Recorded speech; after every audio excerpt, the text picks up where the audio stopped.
Assalamualaikum warahmatullahi wabarakatuh. Innal hamdalillah nahmaduhu wa nasta'inuhu wa nastaghfiruh wa na'udzu billahi min shururi anfusina wa min sayyiati a'malina. May yahdihillahu fala mudilla lahu wa may yudlil fala hadiya lahu. Asyhadu an la ilaha illallah wahdahu la syarika lah wa asyhadu anna Muhammadan abduhu wa rasuluh. Amma ba'du.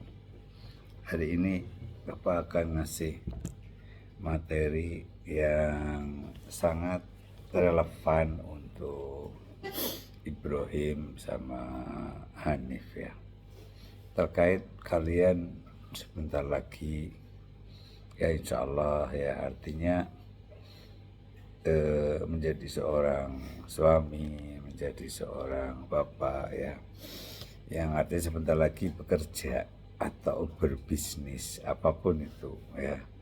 Tetapi ada satu perkara yang tanggung jawab yang besar dari seorang laki-laki, dari seorang suami, dari seorang bapak ya, yaitu untuk mencari nafkah. Dan ini bukan perjuangan yang sederhana ya. Kita harus pakai ilmu, karena mencari nafkah ini kadang juga perjuangan yang orang tidak pakai ilmu ini menjadi sumber masalah ya. Dan perjuangan ini kadang-kadang orang sampai harus rezekinya, menjemput rezekinya kadang harus sampai berada di dasar lautan ya. Kalau rezekinya memang ada di dasar lautan atau di puncak gunung atau bahkan di atas awan ya, kalau memang rezekinya di situ.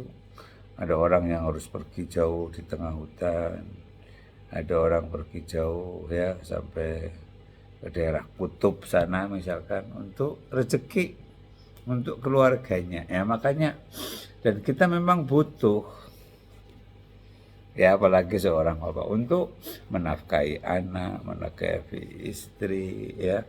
Terus kemudian juga coba kewajiban-kewajiban seperti haji itu butuh harta ya, zakat ya, dan banyak sekali ya. Dan kita lihat para sahabat, para dan rezeki yang terbaik itu yang kita memang berasal dari kerja kita, keringat kita. Nah ini maka penting sekali ketika itu kita memahami bagaimana di dalam kaidah Islam dalam mencari rezeki ini ya, supaya menjadi barokah, bukan menjadi suatu musibah. Contoh orang musibah itu banyak ketika mereka menjalan cari harta tidak peduli dengan mana halal mana haram, dan bagaimana mereka niatannya hanya semata-mata dunia. Atau orang mencari harta dapat banyak tapi dengan cara mengemis misalkan, bisa jadi dapat banyak ya, tapi itu jelas sesuatu yang tidak diperintahkan ya, sesuatu yang melanggar syariat di dalam kehidupan ini ya. Kemudian juga setelah itu memanfaatkan hartanya dengan baik, apakah dia bagaimana sodako ya, bagaimana juga dalam nanti ada utang piutang ya. Nah ini jadi menjadi muslim, apalagi menjadi seorang bapak, di situ memang ada kewajiban mencari rezeki dan kadang menghadapi kesulitan, tantangan ya. Kalian sampai saat ini hidup dari bayi lahir sampai sekarang udah ya, pada umur-umur yang udah saatnya untuk mulai memikirkan mencari rezeki sebentar lagi, dan pernikahan selain itu ya. Maka di situ sampai saat ini kalian tidak menghadapi tantangan mencari rezeki ya enggak? Tantangannya minta ke papa atau ke mama aja, kalau nggak dikasih itu aja tantangannya ya paling ya kan. Dan tidak ada masalah ya, kalian tidak pernah menghadapi namanya sampai nggak bisa sekolah karena papa nggak punya uang nggak bisa makan, nggak punya uang. Sampai saat ini dari kecil sampai lahir, kalian pernah mengalami merasakan sebagai orang miskin? Tidak, ya nggak? Jadi ini maka kita harus menyadari ini ada karena di hadapan, dan itu bukan perkara yang mudah. Bapak seorang bapak yang bekerja ya, sudah menjadi seorang bapak 30 tahun bekerja, melihat orang-orang sekitar ini, itu tantangan yang besar. Maka perlu ilmu. Agama ini mengajarkan ilmu ya, dan pertama yang paling, jadi di dalam masalah mencari harta, mencari nafkah ini, dasar yang paling penting yang pertama adalah iman dan takwa ya, iman dan takwa. Jadi di dalam Al-Qur'an surat Al-A'raf ayat 96 sampai 99 Allah Subhanahu wa taala berfirman, a'udzubillahi minasyaitonir rajim, walau anna akhlal qura amanna wattaqau lafatakhna alaihim barakah. Sekiranya penduduk negeri-negeri itu beriman dan bertakwa, niscaya kami akan membukakan untuk mereka berbagai keberkahan ya, dari langit dan dari bumi ya, barokatam minas samawati wal ard. Jadi barang siapa yang beriman dan bertakwa, maka Allah memberikan barokah ya, dari langit dan dari bumi. Kemudian juga di dalam ayat lain Allah berfirman, wa may yattaqillaha yaj'al lahu makhraja wa yarzuqhu min haitsu la yahtasib. Barang siapa yang bertakwa kepada Allah, ya niscaya Allah akan dengan memberikan jalan keluar baginya dan memberi rezeki dari arah yang tidak disangka-sangka ya. Jadi seperti itu ya. Jadi ini dan juga disebutkan di dalam hadis Rasulullah SAW bersabda dari Sauban, bahwa Rasulullah bersabda dalam hadis yang sahih disebutkan, doa dapat menolak takdir dan kebaikan dapat menambah rezeki, dan sesungguhnya seorang hamba terhalang dari rezeki karena dosa yang dilakukan. Jadi ini pertama, kunci kita dimudahkan rezeki di dalam berusaha, maka harus berdasarkan keimanan dan ketakwaan. Niatnya itu tentu saja, niatnya kita menjadi beriman, beramal soleh ya, tentu saja untuk mendapatkan pahala yang besar dari Allah, kebahagiaan dunia akhirat. Maka tetapi orang yang beriman dan bertakwa, Allah akan bukakan pintu rezeki yang barokah, yang bermanfaat, yang halal, yang baik ya. Jadi kunci pertama, jadilah orang yang mukmin. Ketika kalian beriman dan bertakwa, maka tidak ada perlu kekhawatiran di dalamnya. Wala khaufun alaihim wala hum yahzanun. Tidak ada rasa sedih dan tidak ada rasa khawatir. Yang kedua, di dalam mencari rezeki itu harus punya ilmu. Ilmu agama dan ilmu dunia. Ya. Jadi ilmu, karena contohnya orang mau berbisnis, maka dia harus tahu ini halal, ini haram, atau mencari nafkah harus tahu ini halal, dan untuk tahu ini halal, ini haram, maka ilmu itu harus belajar. Ya, Umar bin Khattab pada zamannya mengatakan yang boleh berjualan di pasar hanya orang yang paham ilmu agama. Kalau tidak, dia nanti riba, ya, nanti segala macam, ya. Dan inilah barokah. Dan sungguh orang kalau mempelajari ilmu agama akan senantiasa didoakan oleh malaikat. Senantiasa. Ya kan dalam hadis yang sahih, orang yang menuntut ilmu agama, bahkan ikan-ikan di laut pun ikut mendoakan. Itu ibadah yang sangat mulia saat adalah salah satunya adalah berilmu ya. Dan maka carilah ilmu agama ini, terutama kita bicara ilmu agama dan juga ilmu dunia untuk melaksanakan, jadi jalankan seperti itu. Maka kunci yang kedua adalah berilmu, dan terutama kita bicara pertama kali adalah punya ilmu sebagai kunci kesuksesan dalam masalah dunia akhirat ya. Jadi dan kemudian satu, beriman bertakwa, kemudian berilmu. Yang ketiga apa? Profesional. Apa itu profesional? Profesional itu apa? Ibro Hanif, profesional apa? Apa menurut kamu profesional apa?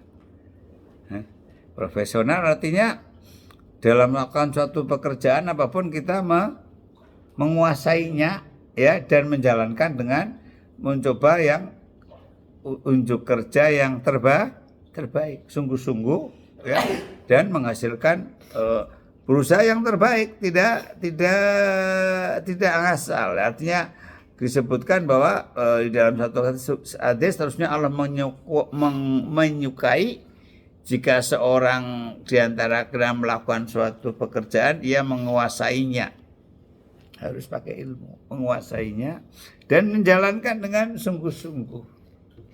Apapun ya, maka kita butuh dan makanya Imam Syafi'i mengatakan apa? Barang siapa yang menginginkan dunia, maksudnya dalam sukses dalam perkara dunia, maka hendaklah dengan ilmu.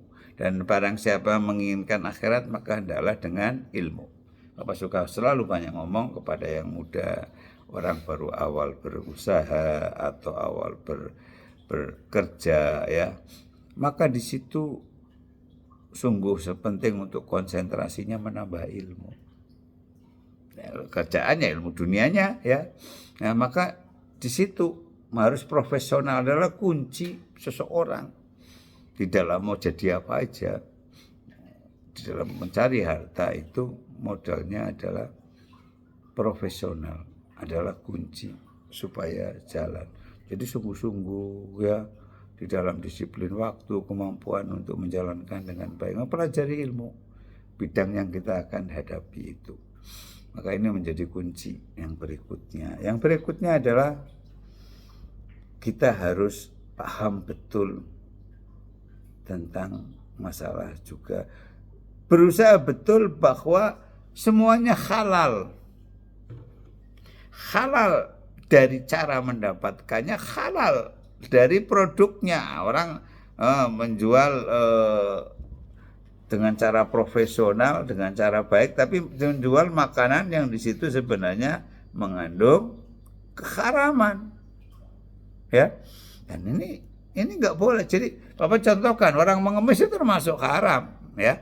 Jadi nggak boleh, jadi dan di sini gini, kaidah tentang halal haram ini. Ibnu Umar berkata begini, menolak 1 dirham dari harta yang haram lebih baik daripada kita punya 100.000 dirham yang dibelanjakan di jalan Allah. Artinya menolak untuk, jadi dan orang kalau dapat harta yang haram, tapi habis itu hartanya dipakai untuk pergi haji, untuk sedekah, menolong orang miskin, nggak bisa, ya, karena dan efek dari barang yang haram lagi kalau punya keluarga, berat, bisa jadi kemudian anak-anaknya menjadi anak-anak yang buruk, bukan anak-anak yang soleh, susah untuk diajari agama, mengamalkan, durhaka ke orang tua, dan lain bisa jadi. Karena di dalam keluarga itu dimasukkan harta-harta yang haram. Ya. Terganggu mengkonsumsi sesuatu haram itu efeknya juga doa tidak dikabulkan, ya. Jadi ini perkara yang sangat penting. Adalah yang berikutnya adalah menjaga, karena dia halal adalah kunci supaya Pak, jiwa kita tetap bersih, kesucian jiwa seorang muslim Itu perhatikan itu. Apa aja tadi? Berarti pertama apa? Beriman dan bertakwa. Yang kedua? Berilmu, betul. Yang ketiga? Apa? Profesional. Ya, yang keempat? Menjaga supaya semuanya halal. Ya, halal untuk kesucian jiwa, profesionalisme untuk apa? Tujuannya untuk bisa sukses, ya kan? Ya. Nah, terus kemudian yang berikutnya adalah yang kalian harus perhatikan di dalam mencari nafkah adalah apa? Jujur dan amanah. Ya, jujur dan amanah. Karena kunci keberkahan, ya disebutkan misalkan kedua orang penjual dan pembeli masing-masing memiliki hak pilih atau khiyar selama keduanya belum berpisah. Bila keduanya berlaku jujur dan saling terus terang, maka keduanya memperoleh keberkahan. Ya, sebaliknya bila berlaku dusta dan saling menutupi, niscaya akan hilanglah keberkahan bagi mereka, ya. Jadi bahkan disebutkan dalam masalah jual beli, seorang pedagang yang jujur dan amanah akan bersama para nabi, para shodiqin dan para syuhada. Jadi jujur amanah itu supaya dalam pekerjaan kita, harta yang kita peroleh itu berkah. Berkah itu apa? Berkah itu harta yang kita peroleh itu memberikan manfaat. Banyak orang, misalkan contoh, orang dapat duit karena menang judi, kemudian lotre menang judi dapat duit 1 miliar misalkan. Hartanya cenderung tidak akan barokah, apa? Akan dimanfaatkan juga untuk keburukan atau hilang begitu saja untuk hal-hal yang tidak bermanfaat. Jadi kejujuran amanah juga kesuksesan di dalam dunia kerja. Ya, dunia berdagang, dunia kerja, dunia apa aja. Orang yang selalu jujur dan amanah, masalah akan dimudahkan. Ini selalu kunci yang sangat penting untuk seorang senantiasa jujur dan amanah. Kemudian yang berikutnya adalah yang juga penting adalah kreatif dan inovatif, ya. Harus selalu berpikir sesuatu yang kita jangan cuma biasa-biasa aja berpikir di dalam mungkin kalian juga sekarang masih kuliah, berpikir buat skripsi atau apa di dalam nanti bekerja segala, maka di situ harus punya kreativitas, punya confident, lakukan sesuatu yang memang berani melakukan terobosan, hal yang baru, hal yang yakin bermanfaat, ya. Seperti itu, ya. Ini jadi harus selalu kreatif dan inovatif, ya. Kemarin mungkin kalian mendengar yang saudara kita yang berbisnis dan lain-lain selalu, atau dalam pengalaman hidup bekerja, maka kita tahu nggak bisa kita kalau tidak inovatif, ya, tidak kreatif, ya. Nah, contohnya kalau pada zaman sahabat ada kisah inovatif, contohnya misalkan kisah Utsman bin Affan yang membeli sumurnya orang Yahudi. Dia punya sumur mau dibeli untuk untuk kepentingan orang supaya bisa pakai, ya. Maka dibeli, harganya mahal. Kamu dibeli, kalau itu saya beli separuh aja sumurnya. Dibeli separuh. Jadi separuh harganya, kemudian ketika dibeli separuh apa? Caranya pakai gimana kalau sumur dibeli separuh dari harga? Hari ini dipakai oleh Utsman bin Affan, besok dipakai oleh orang Yahudi di pagi hari. Ya kan sumur di pagi hari. Kalau pas hari ini pakai, cukup untuk kebutuhan orang-orang muslim, suruh mengambil air supaya terpakai selama 2 hari, ya kan? Besok bukan jatahnya ngambil, tapi saya punya cadangan di rumah, ya kan? Ngambil. Jadi habis itu nggak ada. Itu katanya setiap kali datang bayar, ya kan, ngambil air. Sudah digratisin nama Umat Utsman bin Affan pada hari dia haknya di dia. Habis itu orang nggak akan bisa beli pada zamannya dibuka oleh yang harus bayar, maka hanya ya lah, ini percuma saya jual aja semuanya, tapi sisanya dengan di harga yang lebih murah, ya nggak apa-apa. Itu hanya satu contoh bahwa kita dalam kehidupan harus melihat sesuatu, jadi pengamat kalau istilah Papa. Ketika bekerja mengenal satu, pertama kalau harus memikirkan mana yang paling efektif ya. Jangan biasanya seperti itu.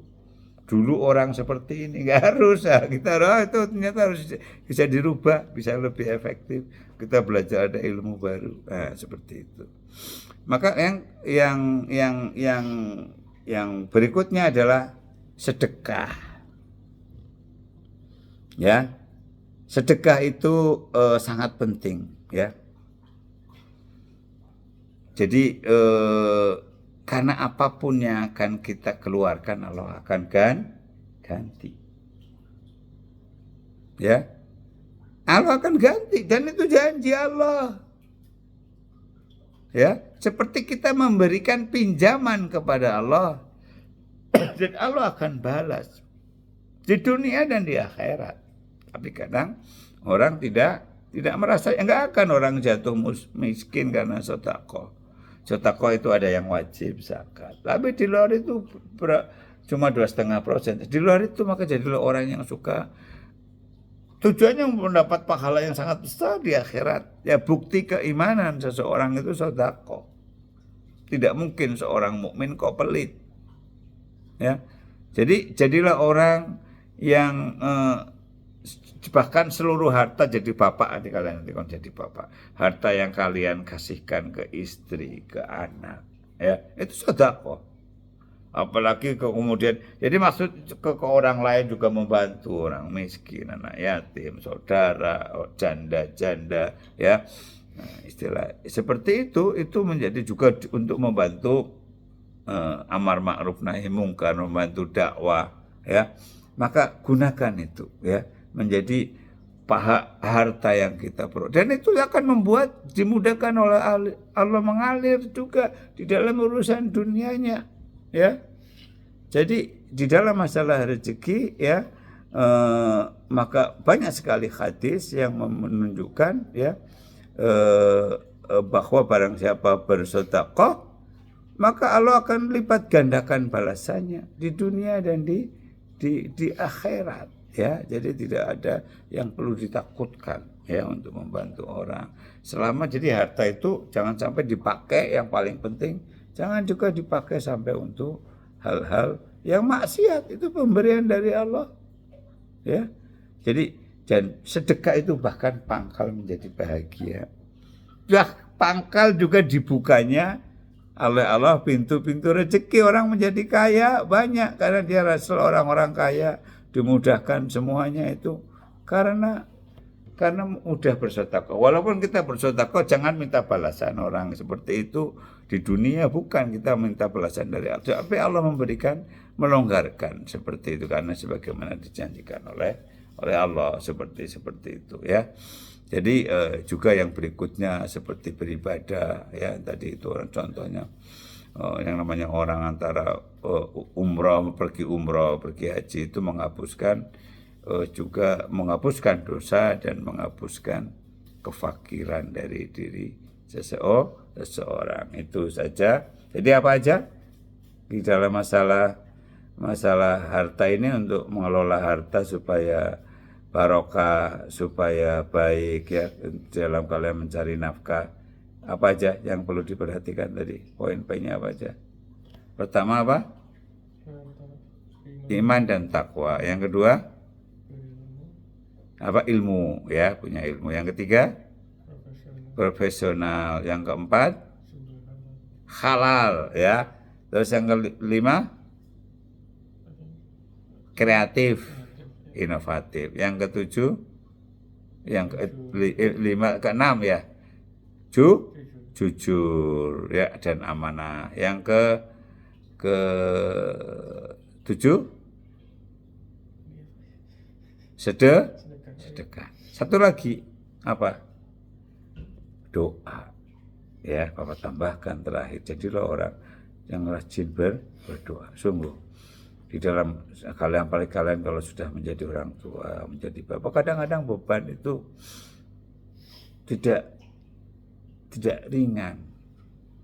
Ya, salah satu doa yang harus disunahkan dibaca setiap pagi apa? Allahumma inni as'aluka ilman nafi'a wa rizqan wasi'a atau wa rizqan thayyiban wa amalan mutaqabbala. Ya Allah, aku mohon kepadamu ilmu yang bermanfaat, rizki yang baik, dan amalan yang diterima.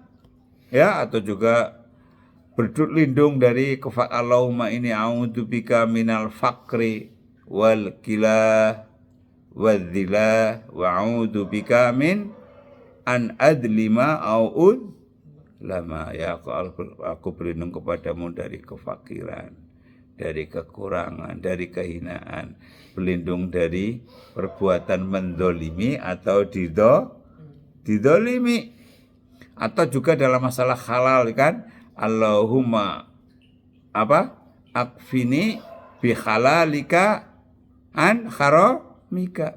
Ya Allah, cukuplah aku dengan yang halal darimu, ya, dari yang haram, ya, cukup kan dari yang, dan kayakanlah wa aghnini bi fadlika aman siwak, dan kayakanlah aku dengan karuniamu, ya. Jadi banyakkan berdoa di dalam ini supaya dimudahkan oleh Allah, ya. Jadi doa dan zikir senjatanya adalah untuk kita perbanyak. Itu aja ya, mudah-mudahan Allah mudahkan. Mudah-mudahan ini bermanfaat ya, karena kalian sebentar lagi, sangat sebentar lagi akan bergelut dengan kehidupan mencari nafkah sebagai seorang bapak, sebagai seorang suami ya. Baik, itu aja, mudah-mudahan bermanfaat. Assalamualaikum warahmatullahi wabarakatuh.